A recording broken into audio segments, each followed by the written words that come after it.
All right, it is Monday, June 23rd, 2025. Billy Crone at Merriam City Hall, getting ready for another City Council meeting. Thanks for joining me.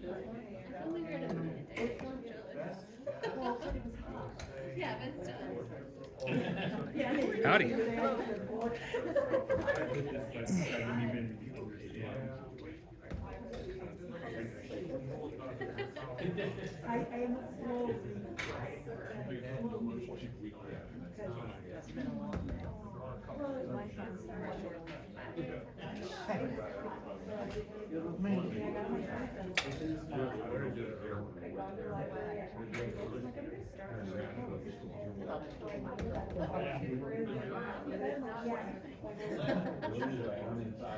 I got 4 people every like 3 weeks ago, and I was like, oh,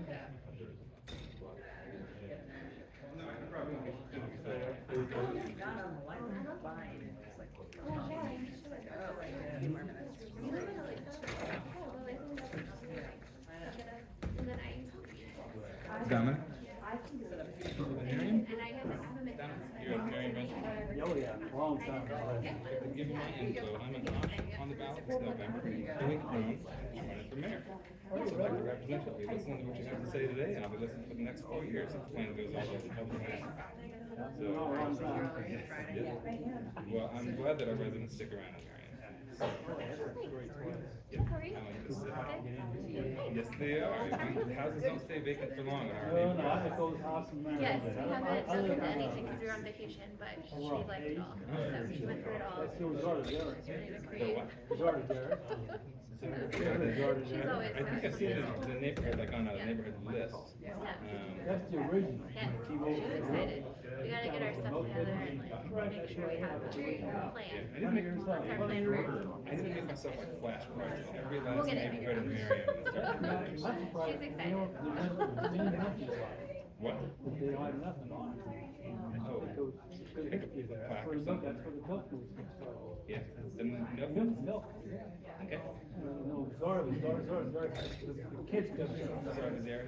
over next to the market. They're in the parking lot. Same family. Full helicopter house. I'm gonna write that down. Zarda Merriam history, and I'll see what I can read about that. Thank you.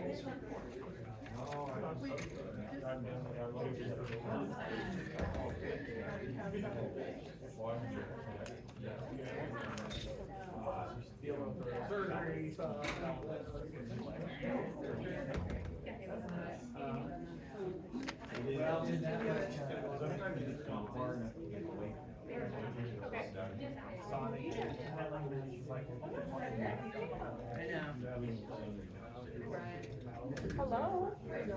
How are you? Recently okay?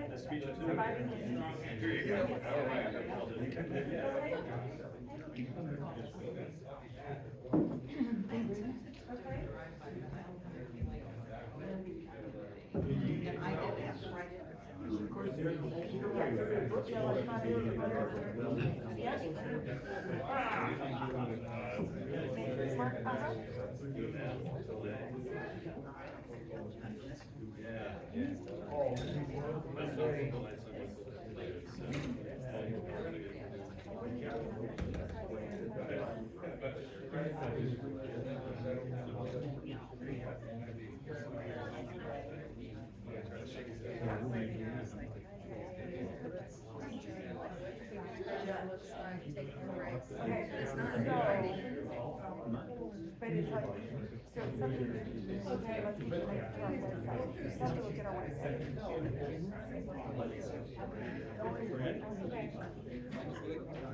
Yes, right, right. So I'll look at the emails and everything that's on our website. So I'll look at it all, I'll follow the link and see what it is and see if I can just, so that's probably something in my realm, it's on the website. See why it's giving the wrong, see why it's saying the wrong location, because it's probably picking up the community center instead of. Sure, that won't be the last. Yeah, so I need to figure out why it's picking up the community center, not the farmer's market. So I'll look at that. Yes, Yep, I'll look at that, website, so I'll look on the website, go from there. I'll be listening for the next 4 years. And myself, do that tomorrow. Yes. Yeah, I will check it out.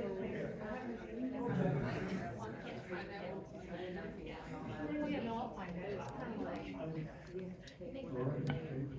Well, let's go ahead and call tonight's meeting, and if you're able, please stand for the pledge of allegiance. Pledge allegiance to the flag of the United States of America and to the republic for which it stands, one nation, under God, indivisible, with liberty and justice for all. Roll call, Madam Clerk. Mayor Pate, Here. Councilmember Shavetta, Here. Councilmember Cosmeyer, Here.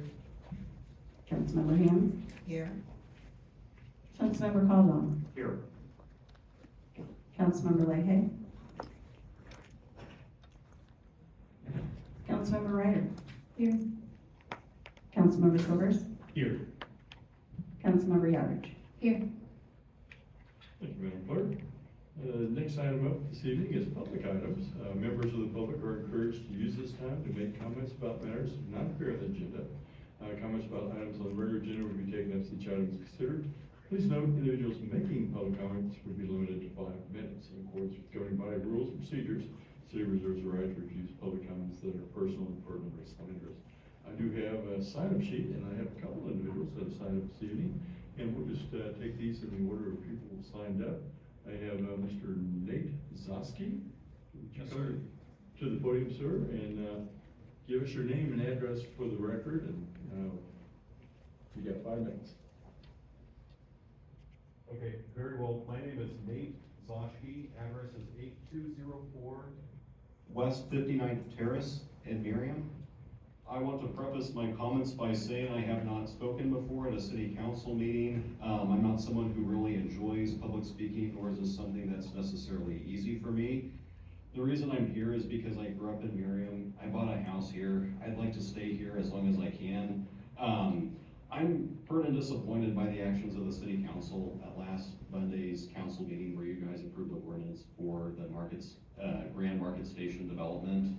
I'm not happy I'm just finding out about this bond sale that's going to happen in 2 days after it's a done deal.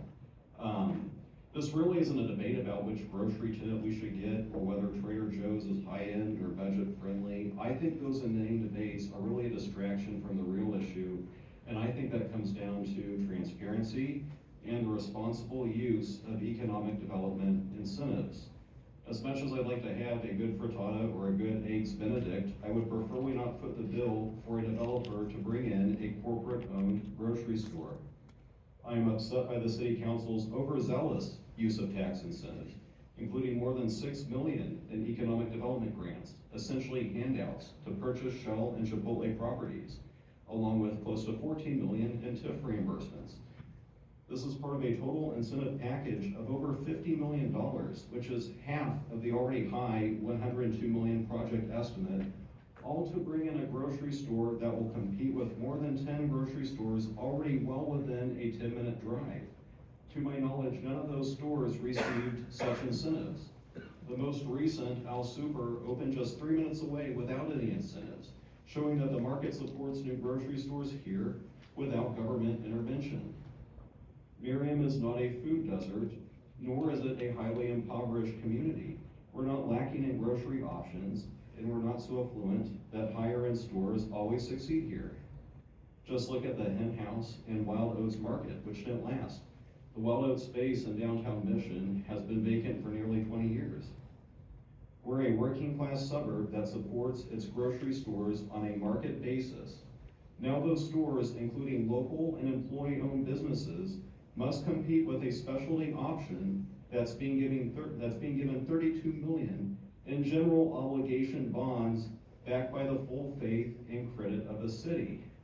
That means taxpayers are on the hook if the new 1% sales tax and tenant rents don't cover bond payments.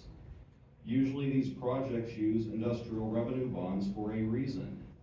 There are strict requirements in the Internal Revenue Code for tax-exempt municipal bonds, and I am skeptical those requirements have been met here, at least in spirit. In addition to the $6 million in grants and $32 million in bonds, the developer is getting a new sales tax exemption on construction materials, over $13 million in TIF reimbursements, and we're paying a new 1% sales tax within the SID that's being expanded. I think this is a runaway use of free-range incentives. Citizens have been deprived of due process. Public hearing notices required under Kansas law were buried in the legal record, which is a publication most people have never heard of. I didn't even know it existed until I saw an affidavit of publication attached to the council agenda from last week's meeting. The legal record calls itself a newspaper of general circulation, but in reality it's not. It's a public notice mill. No one I know even subscribes to it. I'm embarrassed to admit I just learned I was supposed to check the legal record for public hearing notices, and I'm even more ashamed to admit that I voted for the incumbents in this room. We deserve better transparency. If the city is unwilling to repeal these ordinances, I'm asking for the following. Number one, create an email subscriber list for future public hearing notices and allow residents to speak via phone or video conference. Number two, hold community workshops with proper notice to discuss tenant selection, design, traffic, parking, accessibility, and environmental impact. For this level of incentives, we should expect something that is architecturally magnificent, You have 30 seconds, sir. green and sustainable, and adheres to the best practices and beyond what the ADA requires. And we'd like to have responsible guidelines for future incentive use. And with that, I would like to thank you. Okay, thank you for your comment, sir. All right, next individual up this evening would be, Mr. Brad Whitaker. Come forward, sir.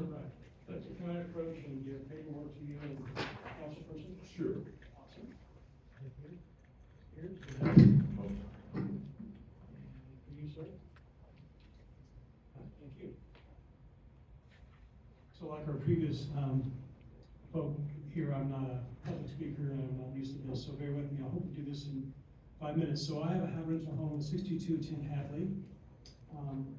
What I'm concerned about is a property at 6212 Hadley. The Harmons own it, Laura and Zach.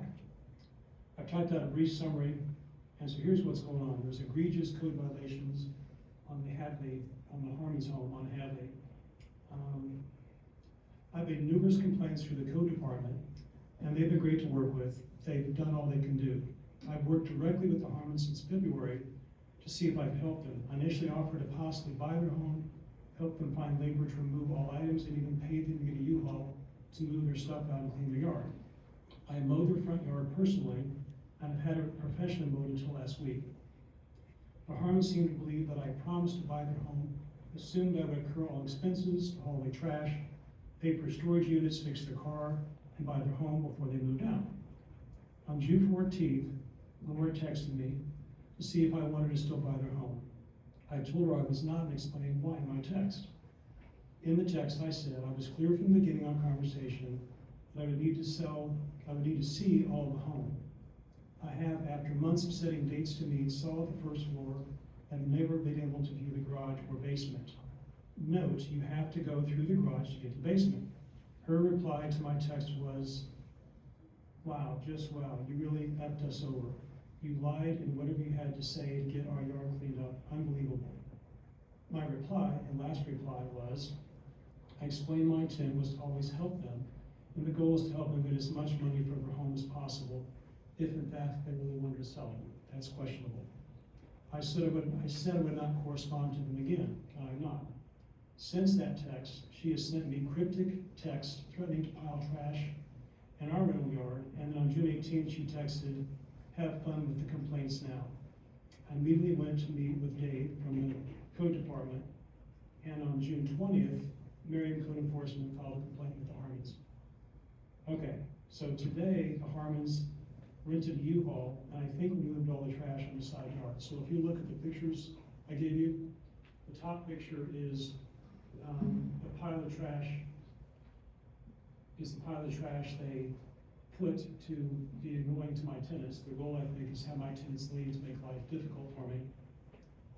And that is the trash pile that they moved today. They had a U-Haul there today. So when they go to court Thursday, I guess they can say, well, we've done what we're supposed to do. And the file gets closed. And they've done this game for years now. Okay, so here's the summary, what I think is concerning mostly for the city of Merriam. The Harmons have a history of buying homes and destroying them, causing neighbors in different cities like Fairway a huge amount of time and expense. So there's a handout from the synopsis of this council people in Fairway, what they had to deal with. They owned a home in Fairway. Went through the same thing. I actually talked to somebody in Fairway today. They confirmed that after years of dealing with them, there was a fire in the house, and the city actually had to come in and demolish it. The Harmons still own the lot, and the city has to maintain it. So, it's my opinion, the home and yard are an extreme health and safety threat. The Harmons have not been able to pass through the garage to access the basement, because the garage is stuffed with trash from floor to ceiling, front to back, and I've actually seen the first floor of the house. It is deplorable. If there was a fire, there's no way to get to the breaker box in the basement. They have not been able to enter the basement for 2 years. They can't use the washer and dryer. I think part of their debris is the kids just wear clothes until they're dirty and they throw them away. The kids, as far as I know, have been moved from the house. There's 7 of them. I have codes in front of me. Oh, sorry, I missed this. I talked to codes in Fairway today, and as I already mentioned, they did demolish the house. So my summary for what I've done is over 40 years, I've been a landlord. I have excellent properties. I have 3 in Merriam. I've owned over You have 3. 30 seconds. Yes, sir. Oh, 3 seconds? 30. So Okay, good. I've done over 330 homes. I've never seen like this. It's insanity. It's truly whack-a-mole. They move trash from front to back, play games with neighbors. It is clear in the Merriam City Code that the city does have the authorization to do abatement. So just a recommendation, hate to be bold in this, but the city of Merriam would do much better financially if they discourage them or encourage them to leave quickly. Otherwise, you'll probably do the same thing to you. thank you, Mayor, for bringing it forward, sir. If that makes sense. Is there any follow-up or anything else the city will do at this point? Well, my understanding is going forward, and that, whatever you, I would suggest that you be there to speak to the judge in reference to that, would be my suggestion. Is it possible to speak to the judge via email or some other time before coming? I do not know that. Okay. Answer that question. Thank you. Okay, I don't have anyone else signed up this evening, but is anyone else out there that would like to come forward at this time? Yes, sir, come forward and give your name and address for the record. Good evening, Council. Billy Crone, that's CROAN, as in November 4th, 6633 West Street. I want to second what my neighbor Nate said. Corporate welfare is just not great. And the fact that we didn't have a public vote on that issue either, even though we had a vote several years prior with our community center for things that have benefited the public, that kind of stood out to me as wrong. I know Prairie Village right now is squirming because they did not have a public vote on, I think, something as little as 23 million, 26, something like that. And we just signed up for 40, so that's not great. I also want to second the better email notices to people who want to be kept in the loop for things. I have definitely asked many times to be alerted about things, and this year was even told, you will not get any response unless it's required by law. That's not a friendly way to run a city. That's not open, that's not transparent. So I'm not happy with that. I'm sorry to hear about all that Brad is struggling with. I hope that nobody is harmed on that house and that the property can be restored. It's been a tough time for immigrants in this country, and I wanted to mention it's Pride Month, Council, and I'm proud to participate here as an American, as a Kansan, and as a Merriamer. I am proud of our neighborhood and our community. We take great pride in our city and our state, and in the spirit of civic participation that brings neighbors together to build a better world. We are proud to welcome those who choose to join our community by embracing the responsibilities of citizenship. Legal immigration and naturalization is not just a process, it's a promise. A promise to contribute peacefully, to participate productively, and to stand shoulder to shoulder with fellow Americans from across the world in shaping our shared destiny. To all those who worked hard, waited their turn, and followed every step to become citizens, we honor your pride, your perspective, and your place in this community. You are proof that the American dream is alive and well earned. In the spirit of Pride Month, I offer this council a proclamation. Whereas the United States has long been strengthened and enriched by immigrants who peacefully enter and become citizens through the proper process. Whereas in 2014, President Barack Obama first issued presidential proclamation establishing June as National Immigrant Heritage Month, a time set aside to honor the culturally enriching contributions of immigrant families. Whereas immigrants who follow the path to residency and citizenship stand as exemplars of dedication to our Constitution and civic responsibility. And whereas our community in Merriam benefits every day from immigrants through their labor, their businesses, schools, faith institutions, and civic participation, which enriches shared life and strengthens our bonds. Now therefore, I, Billy Crone, as a proud citizen of Merriam, Kansas, do hereby proclaim June as Immigrant Heritage Month in Merriam, Kansas, and I affirm that this designation aligns with the national observance begun in 2014, and I invite you to join in pride of legal immigrant families who contribute deeply to our city, to our state, and our nation through their peaceful pursuit of the American dream. Proclaimed this 23rd day of June, 2025. Thank you. Sir, does anyone else want to come forward this time? Yes, sir.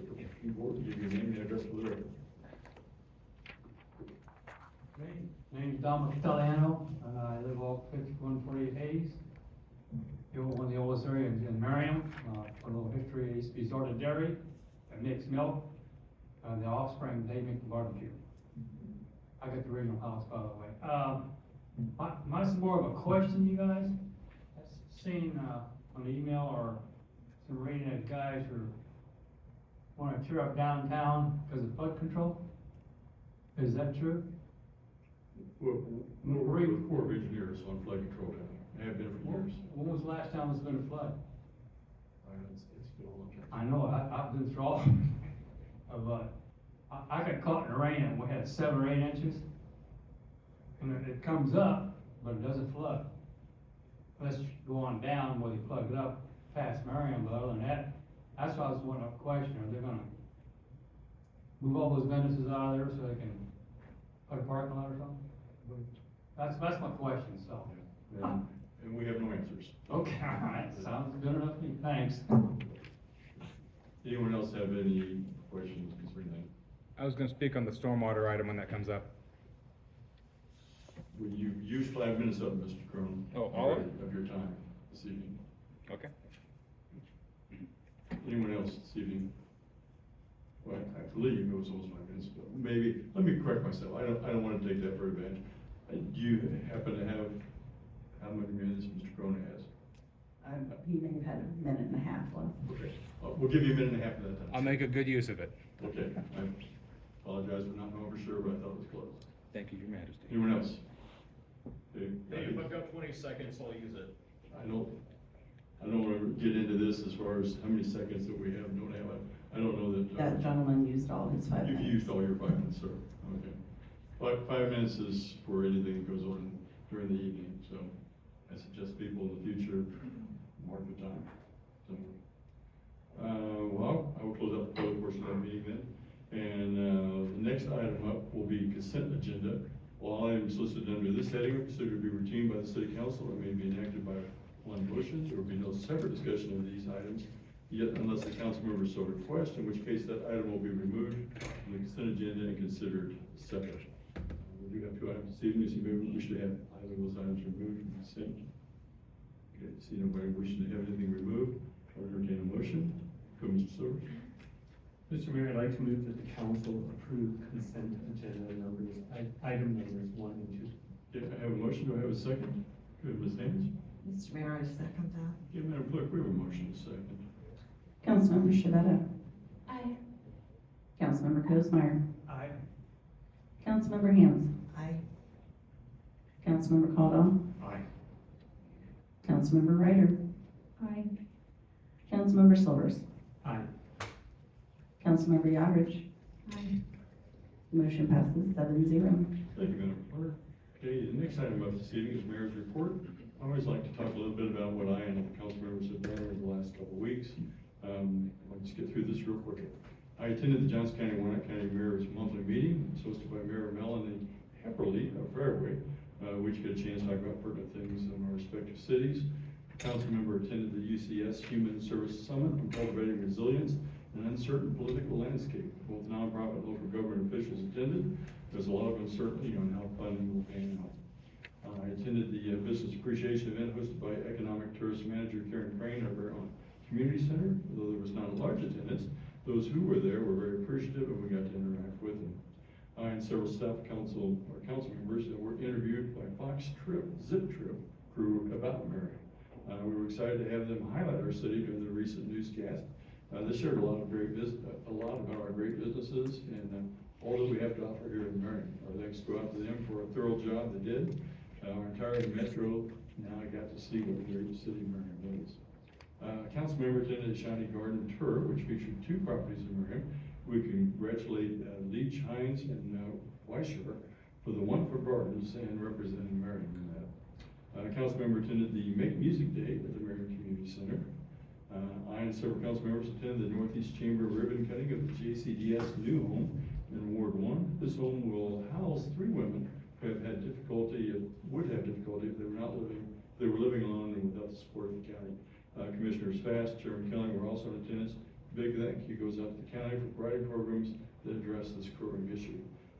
Friends of the JCDS have plans for more housing units in Johnson County. We wish them luck in their endeavors. I and several council members attended the Family Fun on Friday at Brown Memorial Park. I like to call this event party in the park still, but just for the record. Food, games, band, inflatables were there for part of the festivities. Another great event by our Park and Rec Department. Our council had a special council meeting last Monday in which some tremendous decisions were made concerning the Merriam Grand Marketplace. Our thanks go out to Drake Development for providing a great plan that will once again make a transformative project at the Shawnee Mission Parkway and Antioch intersections. I and a council member attended the Flags for Freedom Committee meeting. The event's upon us. Flag setup is June 28th at 7 a.m. Flag takedown is July 5th at 10 a.m. We're always looking for volunteers for this event. See the webpage to sign up or show up that day if you want to help. A special event at 1 p.m. will occur on July 4th at the Farmers Market. And there will be a patriotic band and it'll be entertaining us, and there will be food trucks available. We hope that you can attend. I and the council member of this meeting will develop tonight's agenda.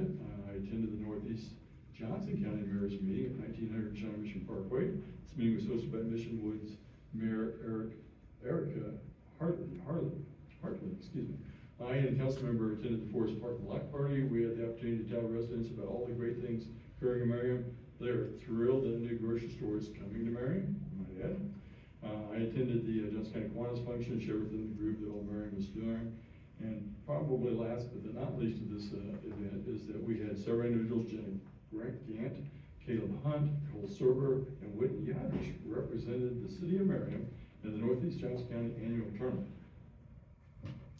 Would you like to enlighten us on how you did? Yes, so we had the best showing on the course that we've had in many years. We ended up tying with Mission for the city trophy, but Mission won the tiebreaker. So I've already been in touch with Mayor Flora and have let her know that next year it's on. So we had a great time. It's awesome to support our local businesses and see our business owners. So. Thank you, Ms. Yadish. And it was hot, but not as hot as last year. Okay, thank you. Mr. Silvers, you have a question? I have a question for Whitney, because I lost a championship that was a tiebreaker, and the rules were rock, paper, scissors. What was your tiebreaker? Well, we found out after the tie. The tiebreaker was on the hole with the highest handicap, so the longest hole, hardest hole, whoever had the best score on that hole, and we shot par, and they shot a birdie. So I'm suspicious on a par 5, but. Well, congratulations, I much rather would have lost that way. Rock, paper, The scissors. trophy is so big, you guys. We really were excited, but we didn't get it. So next year, now we know where the tiebreaker hole is and when to use the mulligans that we get. Well, thank you for your whole team for being there representing Merriam. You're welcome. We love it every year before this too. Yeah. Well, that concludes my mayor's report. Next item up is council items. We have an amended MOU between Johnson County and County Board. And we have the chief coming forward for us. Good evening, Mayor and Council.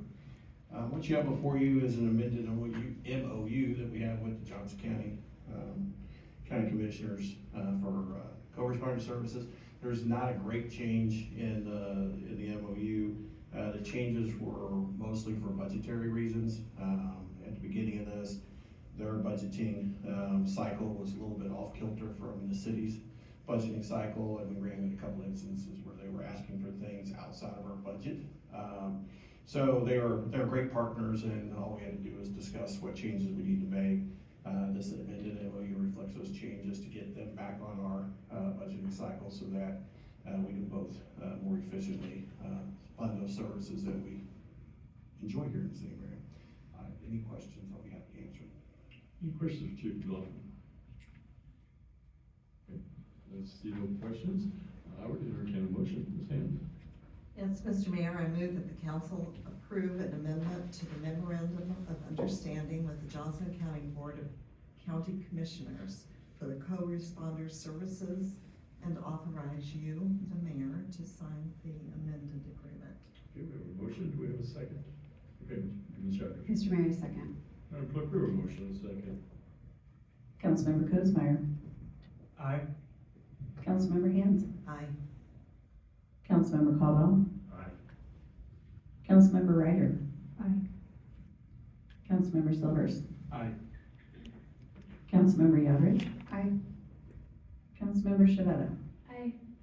Motion passes 7-0. Okay, thank you, Madam Clerk. Looks like the next item up is consider agreement between Johnson County and the City of Merriam. So, got Mr. Reed will come forward. Yes, sir. Thank you, Mayor, Council. Next item is consider agreement between Johnson County Board of County Commissioners and the city to share the cost of design work for our Turkey Creek project. This is funded through SMAC, which is Stormwater Management Advisory Council, funds that come from the county. On June 13th, 2022, City Council approved a design agreement with the Corps to investigate the 2015 feasibility study, which we call the Turkey Creek Core Project. The validation for that and design work continues. Every year we annually appropriate funds with our partners, SMAC, to pay for the work for the year to come. The work that's projected to occur in 2025 is $1.6 million, of which the Corps picks up 65% of. The local sponsor, which is us, picks up 35%. We split that 35%, 75-25 with our partners at the county. So we pay 25%, the county pays 75% of that 35%. Of that $1.6 million, the council has already paid, of that, the 35% would be $560,000. We've already paid $550,000. If you'll recall, on December 9th, 2024, we issued a payment for $300,000. And then on February 10th, we issued another payment for $250,000. This is the agreement with SMAC. They're just running a little bit slower than they normally do, for them to approve their budget and enter into the agreement with us so they can reimburse us their 2025 funds. So the amount of money that we'll be seeking for reimbursement is $412,500. We are, as an update to the process we're in with the Corps, we had hoped by about this time we would have enough answers to start a process where we could start to have a conversation with public, with business owners about what the options would be downtown. We have been told that because there's some engineering issues that they have to overcome in terms of elevating the bridges to get downtown out of, to get everything out of the floodplain, there's a possibility that elevating those bridges might realign Merriam Drive in some sort of manner. We don't have any information on that. That's just been shared with us verbally. Because of that, we don't believe we have the answers that we need to answer the questions we'll be asked. We likely won't have that information until January at this point. So it's looking like we will not be having a conversation until after the first of the year about what the future potential options are to address the floodplain in downtown. But this is the agreement with SMAC for our 2025 funds. Again, happy to answer any questions about that. Any questions for Mr. Engel? No question. Oh, go ahead, Mr. Cosman. Yeah, I do just have a sort of a comment about how it's unfortunate that we're gonna have to wait another 6 months to hear about it. And hopefully that they've got some sort of great solution worked out. Yeah, we want to make sure, we've been very, very clear that we want to make sure that we've given them for the last several years. These are the type of questions that we're gonna need to be able to answer. And until we can answer them sufficiently for the council and for the public, there's no point in having the conversation, because we can't make an educated decision on what the best route is. So we shared that with the community development director, and I met with them last week, 2 weeks ago, and reiterated our points that this is the information that we need to make these decisions, and they seem to understand again the information that we're looking for. We just don't have it. Thanks. Any other questions for Mr. Abel? Okay, call Mr. Crone if you'd like to come forward. And you have a minute and 20 seconds for that. I'll be quick, I shouldn't need that. Before we start cutting checks and signing contracts with Joco to bulldoze downtown or enclose our beloved Turkey Creek in 10-foot walls and berms, I would suggest that we might want to check that the floodplain is still valid and true. I filed an open records request with the city to see the last time that Merriam asked FEMA to double check that, because I know Southwest Boulevard got worked on about 20 years ago, and that fixed the problem downstream from us, which cost hours. But the response that I got back from our city is no such records exist. That's kind of telling. That's kind of scary. So yeah, maybe with these new 6 months that we just we can write a letter to FEMA, make sure that it's still current. I'd appreciate that. Thank you. And thanks for letting me speak, sir. You're welcome. Okay, well, with that, I would entertain a motion.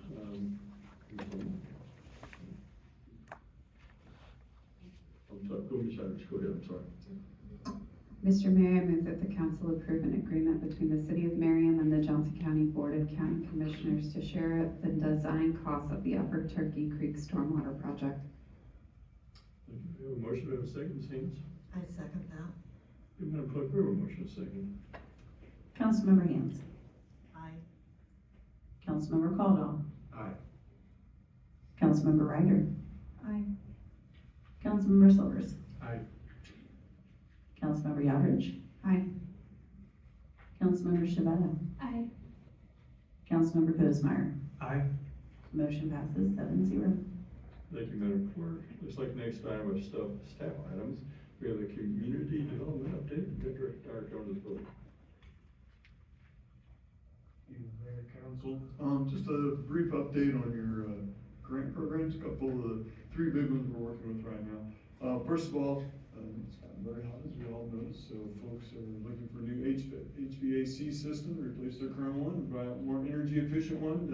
Definitely have funds to help them with that, and our sustainability grant. So again, encourage people to apply for that grant, again, to help them with the installation of a new air conditioner. And then also we still have a little bit of money left in our residential exterior grant program. So if folks are looking to do some upgrades, a new roof or something like that to their home, definitely have the ability to provide them some assistance with that. And then the last thing, one of our most appreciated grants are refund of the city portion of the property tax. Everybody know that we have until August 29th to get that application, so if folks haven't done that yet, they need to start working on that. Obviously, they should have paid both halves of their property tax, so you can bring in all that information, and if they're eligible, we can give them, again, a refund on their city portion of the property tax. And so with that, I'd be happy to answer your questions. Any questions for Director Dyer? Okay, see no questions, thank you, sir. Thank you, Mayor.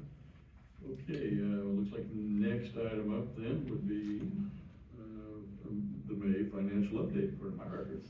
Yes, good evening, Mayor, Council. So everything is tracking very well as far as the finances go. I don't have anything to report or any findings, so just happy to answer any questions that you might have or concerns you see. Mr. Silvers? Thank you very much. I had a quick question. When I was looking at your report, I noticed that there was a decline in the downtown Merriam retail numbers between 2023 and 2025. It looks like it went down 37%. Do you have any hypothesis on why that might be?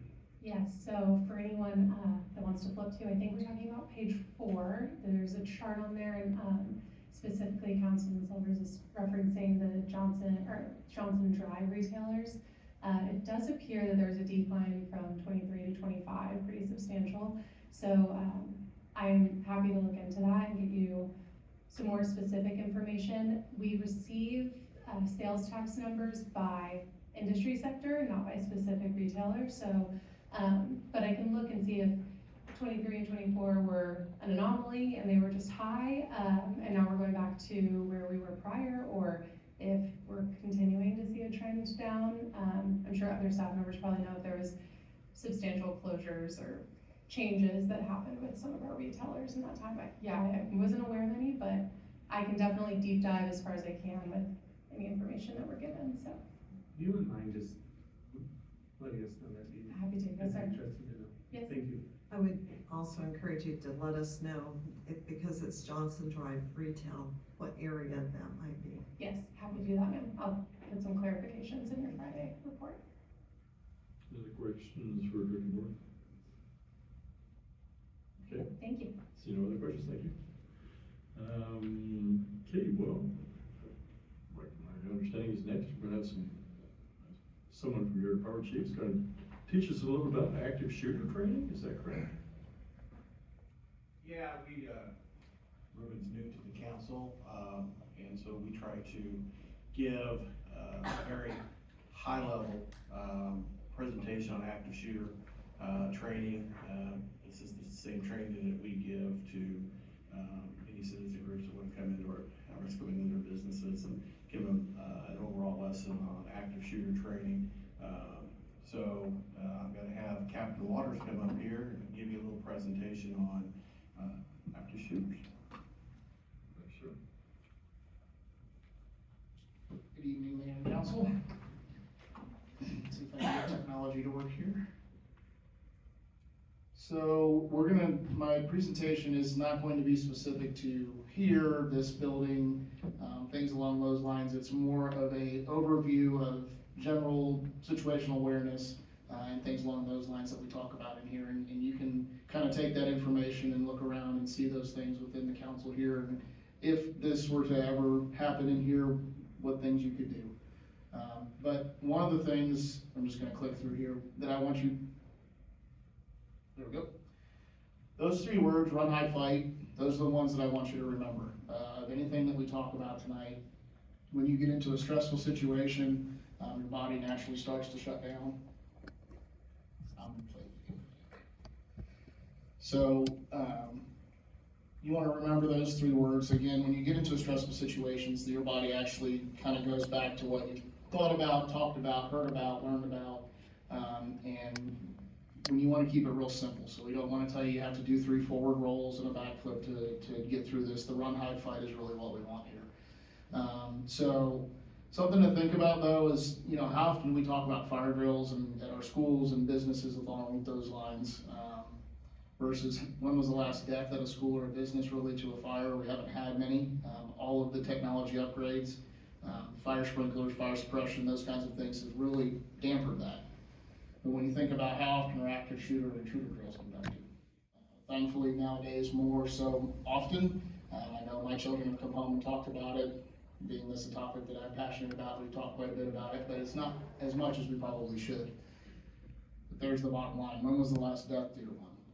Fairly recently. So we want to make sure we're learning about that stuff.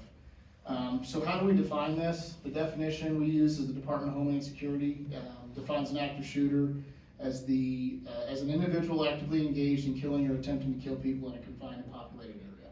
Notice it doesn't say indoors. Notice it doesn't say where we commonly think. I mean, if you want to think about being at a concert at Missouri Amphitheater or whatever it is over in Bonner Springs, that is a confined and populated area. So this can apply to both indoor, outdoor, things along those lines.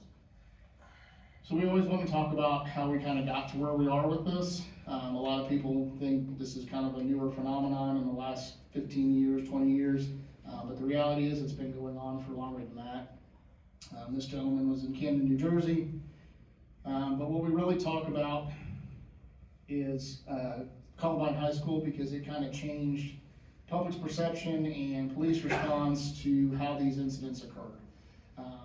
This is also a school where, we send our kids away from the home where they're safe at home with us, send them to school where we want them to be safe with their teachers and get educated, and this was not even a thought on somebody's mind until that day. When the officers responded that day, they responded how they were trained. bad things were happening inside, we're gonna contain that bad stuff from coming outside of it. Unfortunately, what we realized was every time we heard guns going off, more people were dying, and we realized that we had to retrain the officers on what to do. So we started making immediate entry and training the officers that are on the road to do that. Virginia Tech. So if you go out and Google police response to an active shooter, you're gonna find that stuff. There's videos that shows all of our training, all of those things. Well, in the police world, fire world, however you look at it, when you go to a training site, we don't always get to break down doors or things along those lines, so we usually would just open the door, go in, and so on and so forth. Well, unfortunately, when these people are looking into this, they're obviously trying to make their name on the news and get known, so they were trying to figure out how they're gonna do that. This one saw that they chained the door shut. So when the police went up, their first instinct was just to open the door, but it was chained shut. So now, Merriam and several other agencies, we have breaching bags that have lock cutters and things along those lines to make that response a lot quicker. And then Sandy Hook Elementary, kind of the worst of the worst, but this one really changed the public's response to these.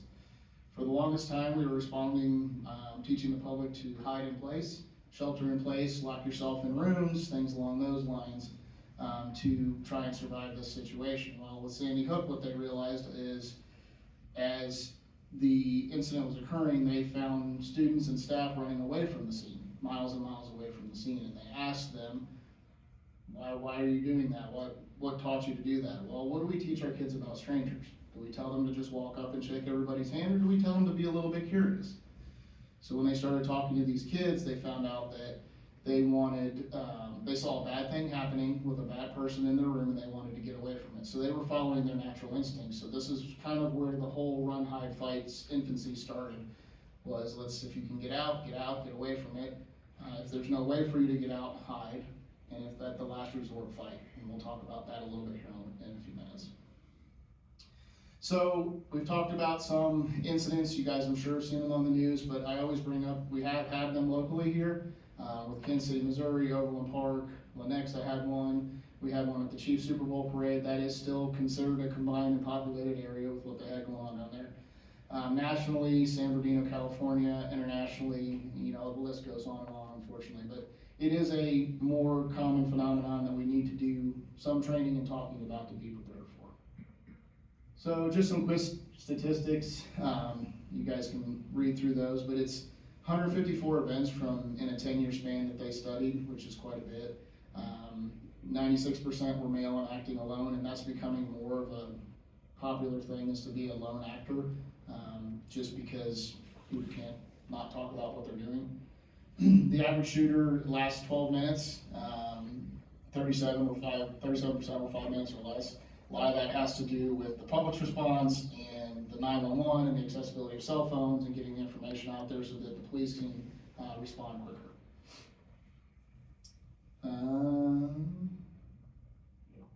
So what do we want you to do? We want you to be aware of your environment and possible dangers. Now, I don't expect everybody to walk in and be staring around the corner and being suspicious of everything, but pay attention when you walk into a store. Hey, how did I get into this store? As I'm walking through the store, pay attention to my exits. The Sam's Club in Lenexa, the Sam's Club in Lenexa, the Costco incident. A lot of them went outdoors that were not the main entrance, but that's just because people were looking around, paying attention. Take note of the 2 nearest exits. We talked about that. So as you walk in, just peek around, look around. Hey, here's an exit. There's an exit, like in here. Exit over here. Exit out here. If you can get out, get out. And that's what we want you to do. We'll come find you. We'll come figure out where you're at. We'll come talk to you. But the biggest thing is to run away if you can. If you're in an office or classroom and you can't get out, you want to secure the door. And by secure the door, we're going to put everything we can in front of it. We're going to move furniture in front of it, and we're going to get away from that door, back in a corner somewhere else. And then as a last resort, attempt to take the active shooter down. I understand and respect the fact that not everybody goes through the training the police do, and we're not expecting you to act that way. But what we would like is if there's somebody in the room that's willing to attack or go after the person that's coming in, can you be a distraction? So everybody in daily life, you go through what we call an OODA loop. It's a military concept of observe, orient, decide, and act. So every time you take a step somewhere, every time you look, any of those things, you're constantly in that OODA loop. Well, if somebody comes into a door and they've already observed and they've oriented that door and they've decided when I go through that door, this is what I'm gonna do, and somebody throws a tennis ball at them, guess what? They're restarting that whole thing. And they're having to redo all of those points of that. Well, that gives somebody enough time to start doing something if they need to. Call 911 when safe and feasible. One of the things we have in Johnson County is you can text 911 if you aren't aware of that, so you can do that as well and give them information through that.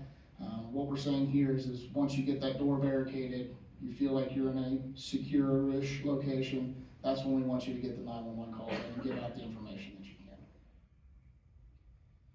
So one of the things you can do, come up with a plan that works for you and your environment.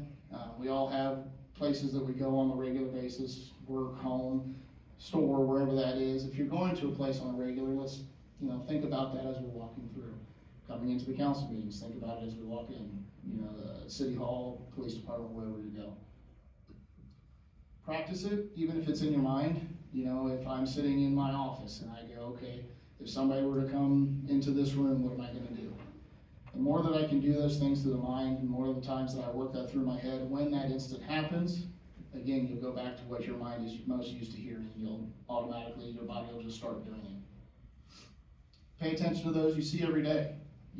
If there's something that sparks your interest or makes the hair on the back of your neck raise, hey, that person's just not acting right. Speak up, say something. I would rather have somebody call us and say, hey, John's usually this jovial guy, but for the last day or two, he's really not. And I don't know what's going on, and maybe he posted something here or there on a social media site. If that's concerning, then you probably should say something and let us figure out whether there is some concern there or there's not. I'd rather be in front of it than behind it. Know what your location is, especially if you're in a place that you're most used to going. There's a lot of times if something like this were to happen somewhere in Merriam, there'll be a lot of agencies coming that aren't going to be real familiar with the building. Merriam may be, the officers may be, but if you say, I'm in room 212, well, that gives them an idea and start looking for things. I'm in the back corner, I'm by the produce aisle, whatever the case may be, just kind of, situational awareness and paying attention when you're going through it. So what are we gonna do? Well, our purpose is to stop the shooter as soon as possible. So we're gonna make a lot of noise. There's gonna be groups of us. There's gonna be a lot of us coming in and being very upfront and forceful. Usually we'll be in teams of 2 or 4. Fortunately for us in the Johnson County area, we'll have lots of help coming, so we usually won't have a lone response. We do train our officers. If you think you can go in and handle it on your own, by all means, go do it. But typically it'll be teams of 2 or 4. They may be in regular uniforms. They may be something like this, external vests. There could be plain clothes. Just know that they're going to be yelling police. They're going to be identifying themselves the best that they can, but you're going to see all kinds of different uniforms. We'll be armed with all kinds of different weapons, handguns, shotguns, rifles. It just kind of depends on the different departments. We are going to shout commands. We will push people to the ground. It's probably not the time to go up and try to grab onto one of them because they are in the same focus. They're, high intensity things going on.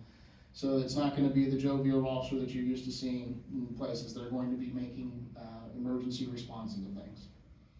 First officers arrive, we're not going to stop and assist people. We may stop and say, hey, can you put pressure on that? Can you help this person walk out of here or whatever the case may be. But the faster we can get more people in and get to that place and where that's occurring, the quicker it's going to be over. Containment is key, and then that way we go through and can get more rescue personnel coming in to start saving lives, because ultimately that's where we want to be. We won't be the only ones coming. You're going to have fire, EMS, SWAT teams, helicopters, tanks, you name it, it's coming until we tell it to stop. And I would rather have that response and have the access to those if we need it.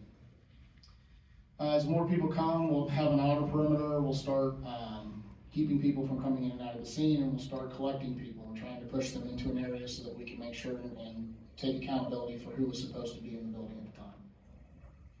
It's going to be hard to tell who's in charge. Eventually somebody will take over and start finding out who and making decisions on what needs to happen. But you'll know you can find the police as it starts to calm itself down. They'll back themselves back down and be a little bit more approachable.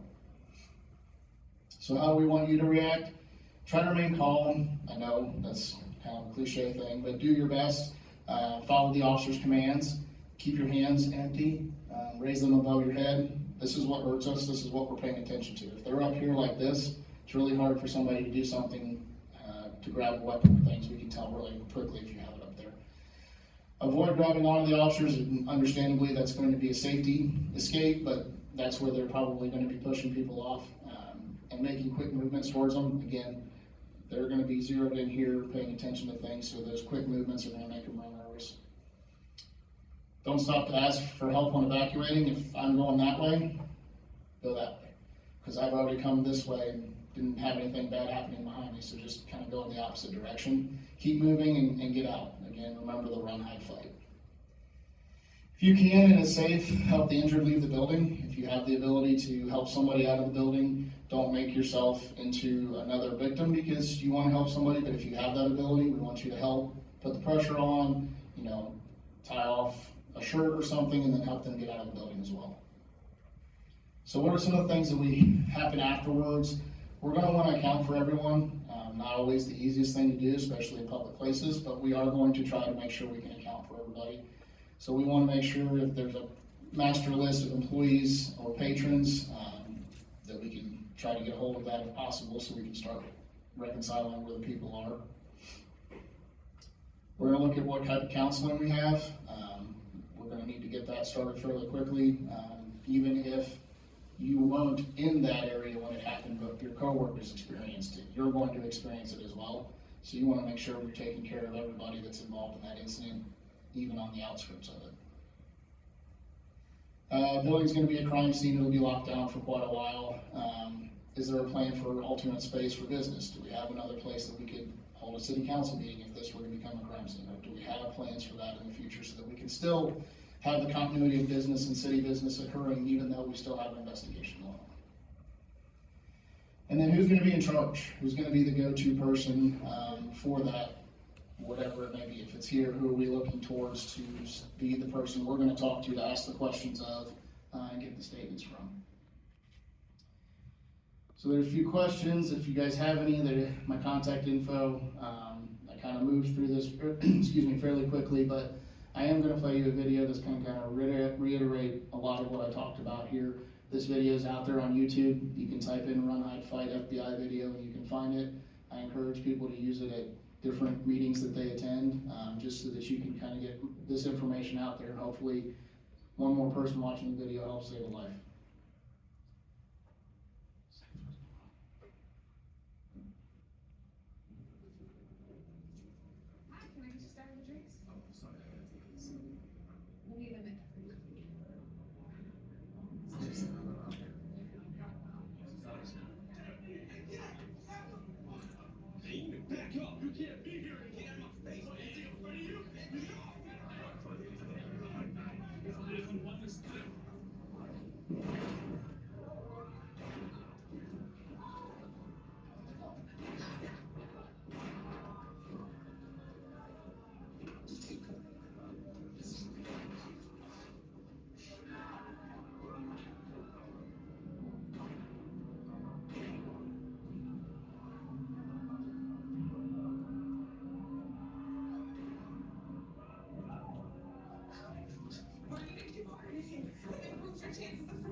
Police, where is he? By the bar, blue jeans, black shirt.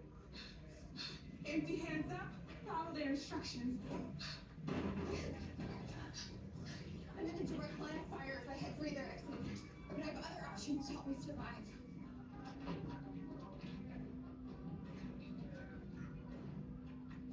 Guys, come on, in here. Go, go, go. Lock and barricade the door.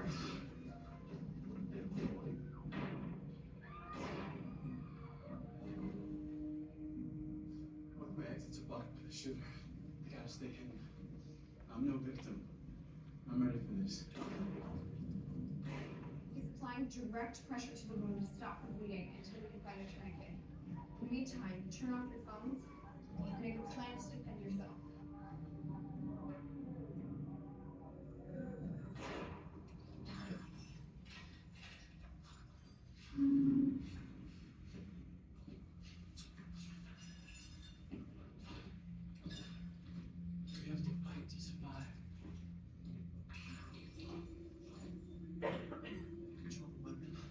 control the shooter. I'll go for the gun. He'll go for his arms. The bartender will go for the head.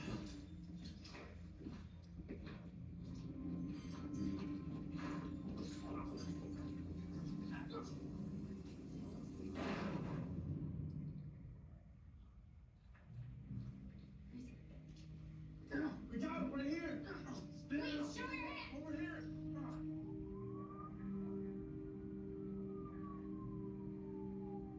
You can survive a mass shooting if you're prepared.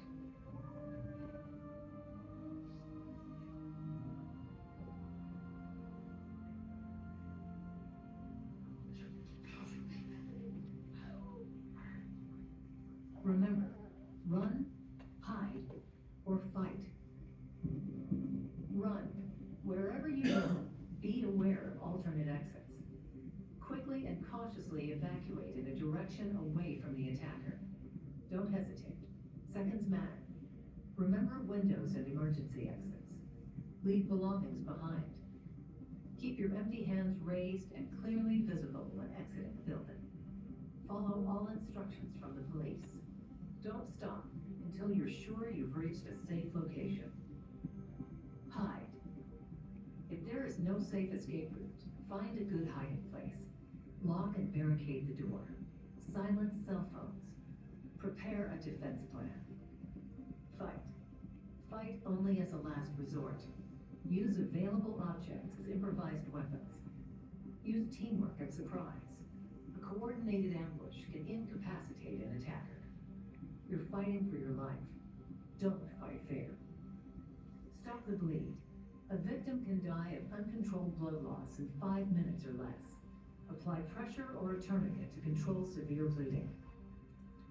Go to fbi.gov/survive to learn more.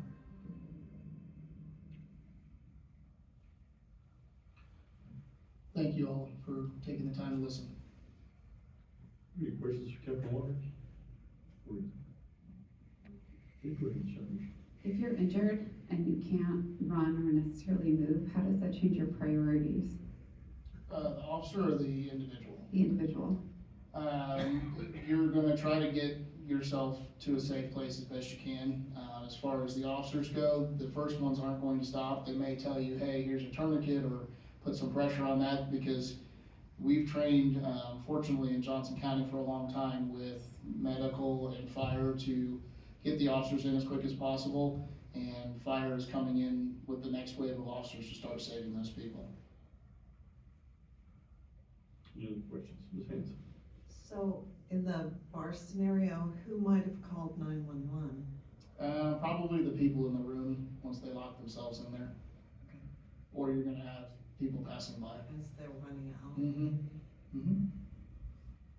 Sure. I want to thank you for presenting this. I think one of my big takeaways is I now know that you can text 911, especially if you're in a situation where you can't talk without maybe giving up your position. Yeah, that's a big one, and Johnson County has in here. We can use it for more than just this, obviously, so. Yeah, one of the things I thought about, it was a good idea, and I guess I'll ask you, Ken, as a firefighter, I would probably, I know that fire extinguisher would shoot 15 to 20 feet. If you could blind him in his eyes with the powder, I don't have to hit him upside the head with the extinguisher unless he keeps coming at me or something, but they didn't show that, but I just thought myself, I'd probably fired at him first before I did. It's an excellent choice. Any questions? Oh, go ahead. Yeah, so I also didn't know you can text 911 here in Johnson County. Is that pretty common? I work across state line in Jackson County. Do you know if? I'd have to find that out. I'm sure I can ask, but I think there's several areas around here that you can do it. It's become fairly common. Okay. Because of Mark, I would guess that's probably both sides. They have so much trouble with their 911 right now. I wouldn't. My guess is because Mark is Their very call is involved very with important to all us. 911 centers in this metro area, that is probably a capability everyone has. The others? Okay, Thank you, Kevin. All right, well, I think I'll ask Mr. Engel if we have anything else from staff. If you don't, I'm happy to answer any questions you might have. Any questions, Mr. Engel? No questions from Mr. Engel? Okay. Okay, well, I would entertain a motion then this evening. Mr. Mayor, Oh, Mr. Mayor, I move we adjourn. okay, Ms. Hayes. get it together. Oh, I second that. we have a motion second, Madam Clerk. All in favor? Aye. Meeting's adjourned. And that was City Council. See you in 2 weeks.